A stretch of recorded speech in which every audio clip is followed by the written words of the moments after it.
Escucha, extranjero. Me queda poco tiempo. Los chamanes hemos sido atacados por una banda de brujos renegados.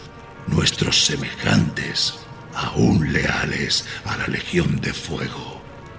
Los brujos han robado uno de nuestros artefactos sagrados y han regresado corriendo a las colinas.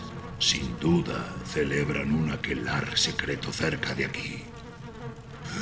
Vengad a los fantasmas de mis hermanos asesinados y recuperad el artefacto robado. Es imposible imaginar el mal que pueden liberar con su poder.